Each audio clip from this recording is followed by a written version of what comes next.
Hi everybody, happy Saturday. I hope everybody's enjoying the weekend. I just had the funniest thing happen to me, and since we are on the topic of selfishness, I figured, you know what, let me share it with you all. I was coming out of the UPS store and I go to open a door, and a young woman and her son are coming into the store. So we're both going for the door at the same time.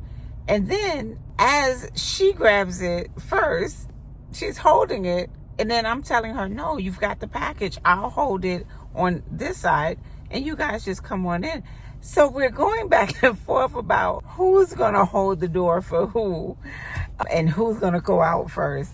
And we both just started laughing. It was the funniest and cutest thing. And I said to her, I said, with everything going on in the world, wouldn't it be funny to see on YouTube, on the web, two women, grown women, fighting over who's going to be polite enough to let the other one leave first? It was funny, but sad at the same time, because even with something so nice, an act of kindness, how is it that it can go so wrong? But if we focus on, again, act of kindness, instead of focusing on the negative side of selfishness, it'll turn out exactly the way it turned out.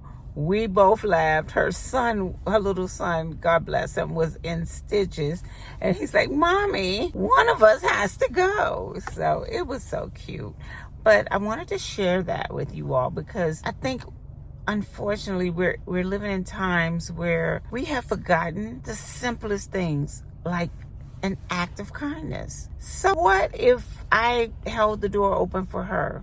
So what if she took 2 seconds and held the door open for me? We both achieved what we wanted, which was I left the store, she entered the store. And you know what? Another thing about an act of kindness, suppose one of us had been having a bad day. Then, just because of that one act of kindness, oh my God, a smile. We're both laughing hysterically with her little boy laughing. It was an act of kindness. So try it. Try to do an act of kindness. Now, for those people who, call you selfish, and again, we're turning the word selfish into a positive, because at the end of the day, why are we so easily pulled into being negative? I don't know, but I feel good. And you know what? Also, it taught this little boy who couldn't have been more than 7 that it's okay to do something nice for somebody else. And she was white, I'm black, whatever. But it taught that generation, you know what? Take time to be kind to somebody else. It's not going to kill you. It's not going to hurt you. You will be just fine. All right, fam. That is the moral of the story today. An act of kindness will not kill you. And it's actually going to make somebody feel better. Have a good weekend.